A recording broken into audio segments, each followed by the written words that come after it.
especially from 2 or 3 years before, we saw that actually there were many Spanish companies interested in the Australian market. Actually, I have some data here which may be surprising to some of you, but for instance, in year 2011, Spanish exports to Australia were around just 1.5 billion euros.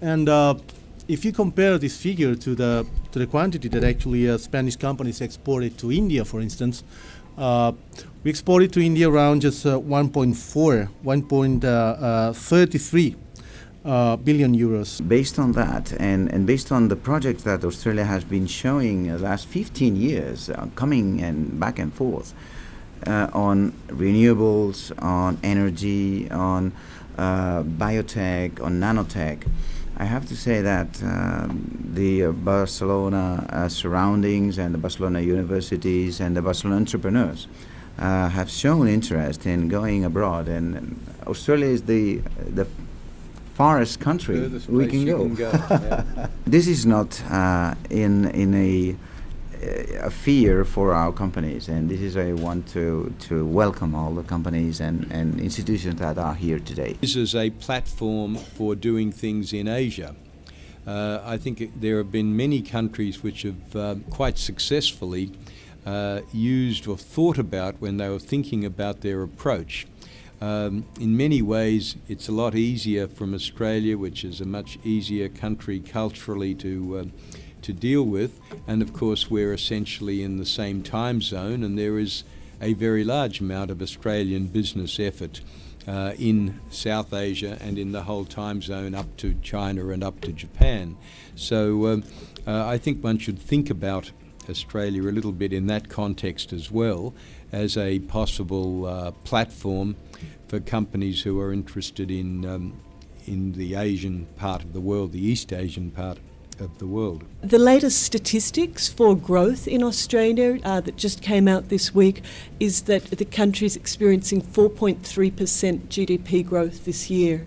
In this sort of economic environment, it's probably the highest growth in the developed economies of the world.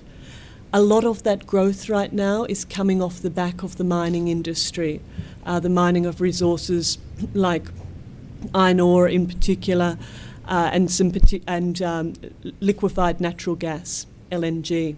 And again, hence the need for infrastructure, and one of the reasons we talk a lot about that. Partly because the states are now starting to try and catch up on their public works, their transport, ports, roads, rail, electricity, water.